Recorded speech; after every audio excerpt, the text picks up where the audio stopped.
직면했다고 보고했습니다. 특별히 뉴욕타임스는 충북 오송 지하차도의 침수 피해 상황을 비중 있게 다루면서 한국에서 최근 며칠 사이에 전국을 휩쓴 장맛비로 피해가 속출했다고, 장마철 한국을 강타한 이 폭우로 인해서 집이 파묻히고 나무가 쓰러지고 기차와 항공기가 취소되고 수십만 가구의 전기가 끊겼다고 그렇게 보도하면서 한국이 휘청거리고 있다라는 표현까지 썼습니다. 여러분, 이렇게 우리나라의 큰 비 소식이 저 외국 사람들에게까지 걱정을 끼치는 그런 상황이 되었습니다. 여러분, 오늘 본문 말씀은 무슨 말씀일까요? 오늘 본문 말씀은 큰 비를 내리게 한 엘리야의 기도 이야기입니다. 자, 오늘 본문은 선지자 엘리야의 아주 특별한 기도와 그 기도에 하나님께서 응답하신 그런 말씀입니다. 여러분, 지난 시간에 말씀드린 대로 당시 이스라엘은 아합 왕이 통치하던 그런 시기였습니다. 자, 그런데 이 시기는 영적 어두움이 본격적으로 덮이는 때였습니다. 왜냐하면 아합이 이방 나라 시돈의 공주였던 이세벨과 결혼하게 되었습니다.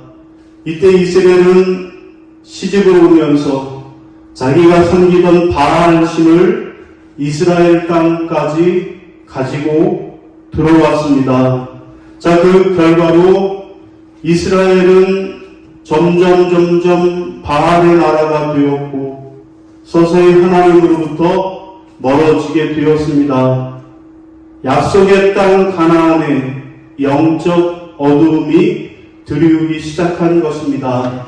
자, 하나님은 그래서 그 땅에 3년 동안 가뭄을 내리게 하신 후에 엘리야를 통해서 갈멜산의 영적 전투를 벌이게 하셨습니다.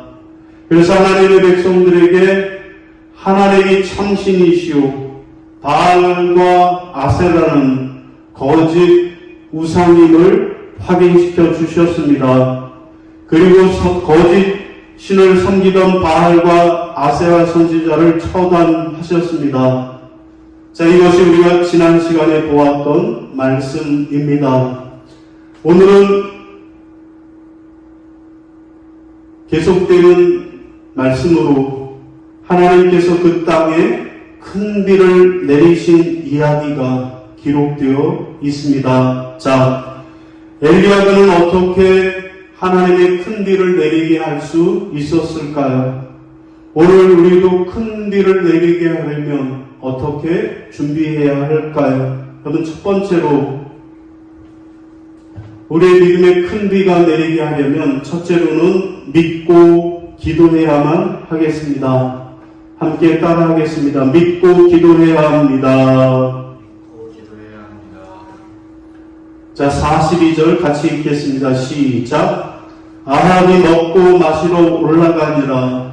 엘리야가 갈멜산 꼭대기로 올라가서 땅에 꿇어 엎드려 그의 얼굴을 무릎 사이에 넣고. 아멘. 여러분, 무슨 말씀일까요? 오늘 우리가 은혜의 큰 비를 내리게 하려면 믿고 기도해야 한다 라는 말씀입니다. 자, 엘리야는 갈멜산 영적 전투를 벌이느라 지금 매우 피곤한 상태였습니다. 바알의 선지자들을 처단하느라 온몸이 탈진 직전이었습니다. 하나님께서 말씀하신 대로 순종하여서 아합에게 선포하였으니 이제는 좀 쉬어도 되지 않았을까요? 그런데 오늘 42절에 보면 엘리야가 다시 갈멜산으로 올라갑니다. 그것도 지난번보다 더 높은 곳까지, 꼭대기까지 올라갑니다. 그리고 그곳에서 기도했습니다. 그렇습니다.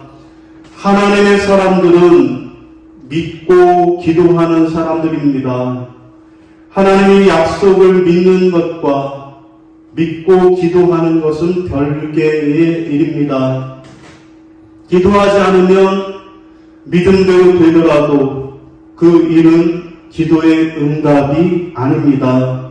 왜냐하면 그 일은 하나님이 단독으로 하신 일이 되기 때문입니다. 그러나 우리가 믿고 기도하면 하나님 우리에게 큰 은혜의 단비를 내려주실 줄로 믿으시기를 바랍니다.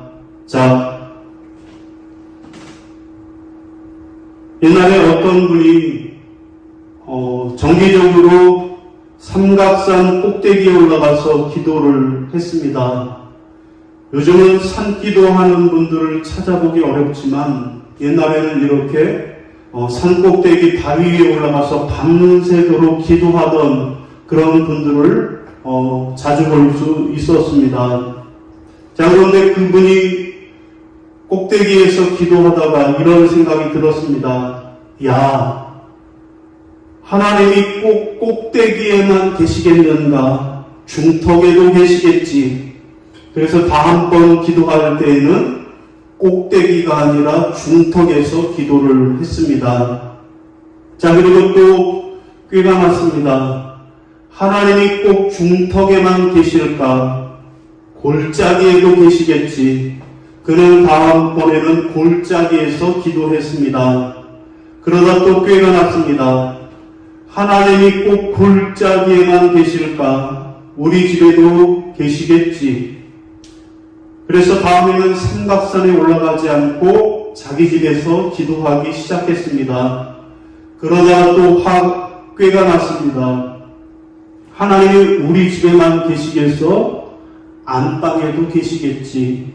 그래서 안방에서 기도하다가 꾀가 났습니다. 하나님이 꼭 안방에만 계시겠어? 이불 속에도 계시겠지. 그래서 그분은 이불 속에 누워서 기도하다가 마귀가 금방 찾아와서 자장가를 불렀다라는 그런 이야기입니다. 그렇습니다. 우리는 기도할 때 꾀를 부리지 말고 간절하게 기도해야만 하겠습니다. 여러분, 오늘 엘리야가 기도할 때 그는 어떻게 기도했을까요? 42절에 엘리야가 어떻게 기도했는가를 설명합니다. 어떻게 기도했습니까? 땅에 꿇어 엎드려 그 얼굴을 무릎 사이에 넣고 이렇게 기도했습니다. 여러분, 그림을 보시면 저도 이 말씀을 묵상하다가 나도 엘리야처럼 능력의 기도의 사람이 되어봐야겠다 라고 해서 그 자세를 따라해 보았습니다. 무릎을 꿇고 이마에 땅을 대보았습니다. 그러나 아무리 무릎 사이로 가까이 하려고 해도 무릎까지 가까이 할 수 없었습니다. 자, 그런데 엘리야는 이마를 무릎까지 당길 수 있었다라는 것입니다. 여러분, 사실 이 자세는 체조 선수들이나 아니면 요가로 단련된 사람들만 가능한 자세입니다. 보통 일반인의 신체 구조로는 불가능한 자세입니다. 여러분, 그런데 오늘 엘리야는 어떻게 이런 자세로 기도할 수 있었을까요? 여러분, 그것은 바로 한마디로 오랜 기도의 습관이 있었기 때문입니다. 오랜 세월 얼굴을 땅에 대고 무릎을 꿇고 기도하다가 그로 해서 이루어진 자세가 바로 이 자세인 것입니다. 우리는 여기서 엘리야의 기도의 내용을 확인할 수 있습니다. 사랑하는 성도 여러분, 여러분의 인생에 하나님의 큰 은혜의 단비가 내리기를 원하십니까? 그렇다면 엘리야처럼 믿고 기도하시기를 바랍니다. 그러면 하나님께서 여러분의 기도에 큰 비를 내려 응답해 주실 것입니다. 자, 두 번째, 또 우리가 어떻게 하면 은혜의 큰 비를 내릴 수 있을까요? 두 번째로는 믿음으로 준비해야만 하겠습니다. 따라하겠습니다. 믿음으로 준비해야 합니다. 자, 44절 시작. 7번째 이르러서는 그가 말하되 바다에서 사람의 손만한 작은 구름이 일어나나이다. 이르되 올라가 아합에게 말하기를 비에 막히지 아니하도록 마차를 갖추고 내려가소서 하라 하니라. 아멘. 자, 무슨 말씀입니까? 우리가 하나님의 큰 은혜의 반비를 내리게 하려면 믿음으로 준비해야 한다는 말씀입니다. 여러분, 오늘 본문에 보면 아주 대도적인 두 사람을 우리에게 소개하고 있습니다. 여러분, 한 사람은 누구일까요? 아합 왕입니다. 여러분들은 지금 나라가 가뭄에 고생하고 있는데 모든 백성들이 가뭄 때문에 죽어가고 고생을 하고 있는데 그런데 그는 먹고 마시는 일에만 여념이 없었습니다. 또한 그는 왕국에 돌아가면 무서운 이세벨이 기다리고 있었으니 얼마나 근심과 걱정이 많았겠습니까? 자, 그러다가 큰 비가 내린다라고 하니 그는 현실은 다 잊어버리고 향락에 빠져서 축배를 듣고 먹고 마셔라 라고 했다라는 것입니다. 여러분, 또 다른 한 사람은 누구일까요? 엘리야입니다. 마차 앞에서 달리는 사람, 저 사람이 엘리야인데요. 여러분, 그는 지금 나라를 위해서 기도할 뿐 아니라 큰 비를 준비하고 있었습니다. 엘리는 큰 비를 내려주신다라는 하나님의 약속을 믿고 산꼭대기에 올라가서 땅에 무릎을 꿇고 머리를 파묻고 간절하게 기도했습니다. 여러분, 엘리야는 그렇게 하나님 앞에 믿고 간절히 기도할 뿐만 아니라 그 다음에는 자기가 할 수 있는 일에 최선을 다해 준비했던 것입니다. 여러분, 엘리야는 문제를 해결하기 위해 준비했습니다. 자기 사원에게 7번까지 나아가라.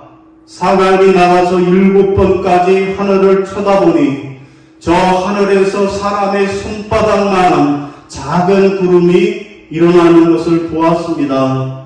자, 그러자 엘리야는 서둘러서 아합에게 큰 비의 소리가 있나이다. 큰 비로 인하여 길이 막히지 않도록 먼저 마차를 타고 내려가라고 권했던 것입니다. 여러분, 오늘 우리도 마찬가지입니다. 우리는 먼저 은혜의 큰 비를 내리려면 믿음으로 하나님께 기도해야만 합니다. 여러분, 그 다음에는 하나님이 우리가 기도한 대로 은혜의 큰 비를 내려주실 줄로 믿고 그 다음에는 이제 내가 할 수 있는 일을 최선을 다해 준비해야만 하는 것입니다. 여러분, 창세기 22장에 보면 하나님이 아브라함을 시험하시는 이야기가 나옵니다. 자, 하나님이 무엇으로 아브라함의 믿음을 시험하셨습니까? 바로 그가 가장 사랑하는 아들 이삭을 바치라는 것이었습니다. 여러분, 이삭은 누구입니까? 아브라함이 100세에 얻은 아들입니다. 그야말로 눈에 집어넣어도 아프지 않을 만큼 귀한 아들이었습니다. 그런데 그런 아들 이삭을 바치라고 하셨습니다. 자, 이 순간이 아브라함에게는 절체절명의 위기의 순간이었습니다. 자, 그러면 아브라함은 어떻게 이 시험을 통과할 수 있었을까요? 자, 모리아산에 아브라함이 이삭과 함께 올라가면서 서로 묻고 대답한 내용 속에 그 대답이 나오고 있습니다. 자, 이삭이 아버지에게 묻습니다. 아버지, 불과 나무는 있는데 번제했을 어린 양은 어디 있습니까? 라고 질문을 했습니다. 이에 아브라함이 대답합니다.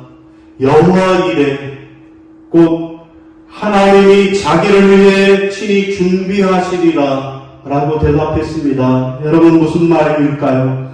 아브라함에게는 내가 불과 나무를 준비하는 내 일을 하기만 하면, 불과 나무를 준비하는 내 일을 하기만 하면 하나님은 친히 번제로 드릴 어린 양을 준비하시는 당신의 일을 하실 것이라는 확신이 있었던 것입니다. 여러분, 이처럼 아브라함은 자기가 할 수 있는 일에 최선을 다해 준비함으로 하나님의 은혜를 체험할 수 있었던 것입니다. 사랑하는 성도 여러분, 여러분의 인생에 하나님의 은혜의 큰 비가 내리길 원하십니까? 그렇다면 엘리야처럼 믿음으로 내가 할 수 있는 일에 최선을 다해 준비하시기를 바랍니다. 그러면 하나님께서 은혜의 큰 비를 여러분에게 내려주실 줄로 믿으시기를 바랍니다.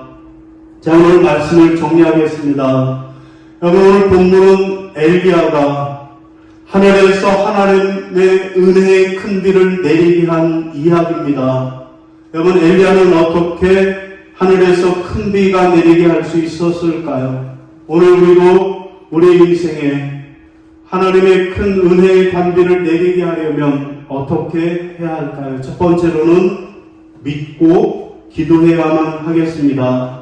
자, 엘리야가 하나님의 은혜의 큰 비를 확신하면서 기도한 것처럼 기도하시기를 바랍니다. 두 번째로는 믿음으로 준비해야만 하겠습니다.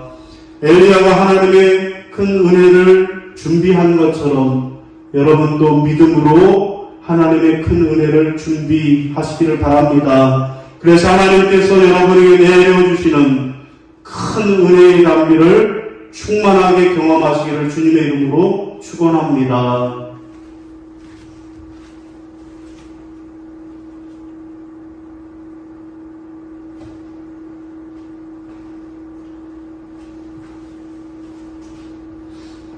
예, 이 시간 우리 자리에서 일어나셔서 결단 찬송 부흥 부르시고 축도함으로 예배를 마치겠습니다.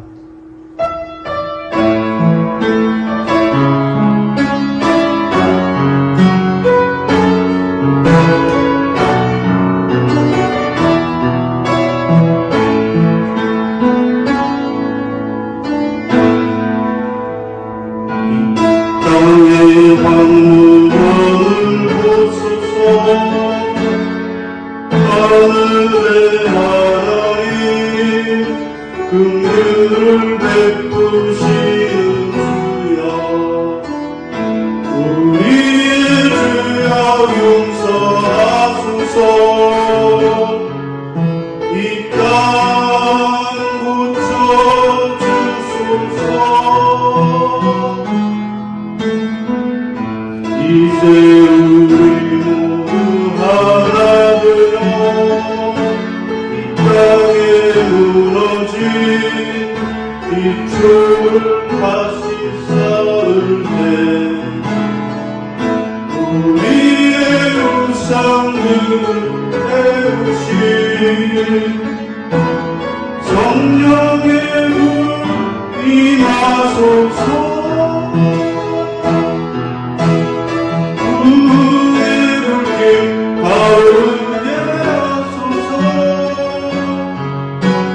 진리의 말씀 이 땅 새롭게 하소서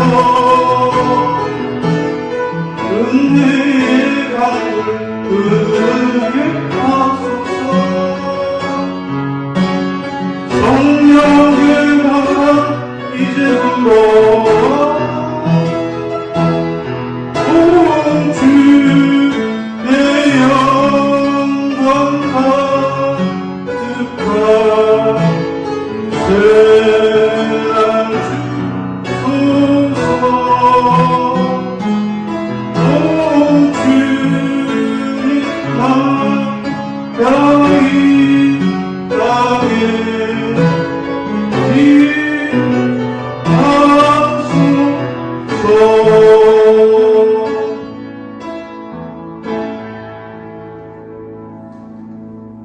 이제는 우리 주 예수 그리스도의 은혜와 아버지 하나님의 지극하신 사랑하심과 성령님의 교통하시고 인도하시는 은총의 역사가 엘리야처럼 갈멜산 꼭대기에 올라가서 하나님의 큰 은혜의 단비를 내려주실 것을 믿고 기도한 것처럼 오늘 우리도 하나님의 큰 은혜의 단비를 믿고 기도하겠노라고, 또한 엘리야가 하나님이 큰 비를 내려주실 것을 알고 믿음으로 준비한 것처럼 우리도 하나님의 은혜의 단비를 받기 위해 믿음으로 준비하며 살겠노라고 다짐하고 결단하는 모든 성도들 머리 위에 이제부터 영원까지 함께 하시기를 간절히 축원하옵나이다. 아멘.